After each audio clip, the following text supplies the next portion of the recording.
Taking a look at new video tonight of a violent encounter between a bystander and sheriff's deputies.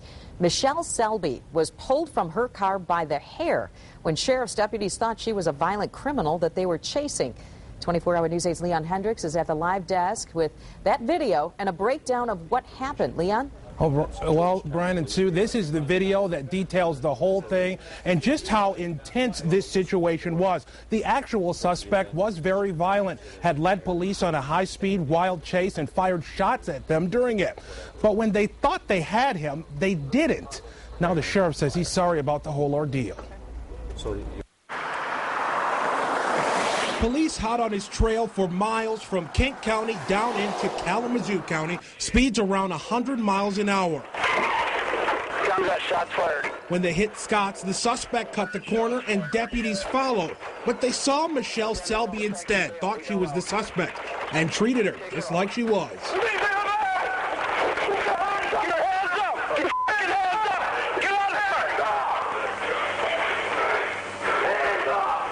Take her down.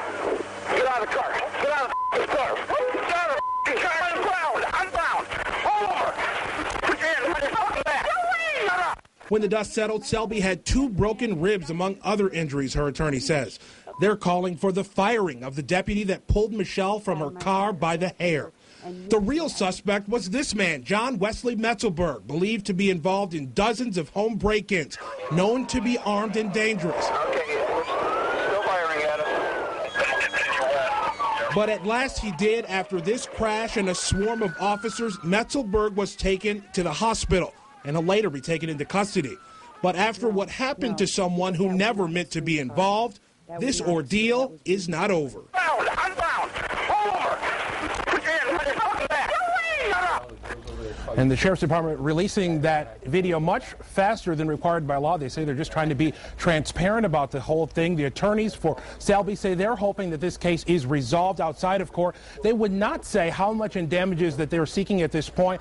But here's a bit of the conversation I had with her attorney just a bit ago.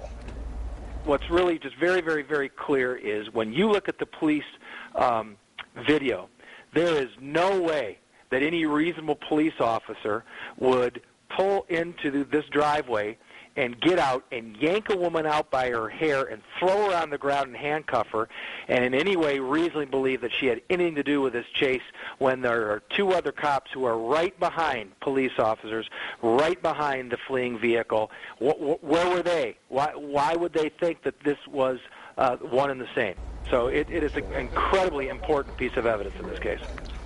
Now, we did talk to the Sheriff's Department about any possible fallout on their end, any possible discipline for the officers involved. They say it's much too early to talk about whether or not any policies were violated. But the sheriff's, the undersheriff said to keep in mind that the suspects that they were chasing, they were involved in a very volatile situation. The suspect believed to have tried to kill some of those officers. Back to you.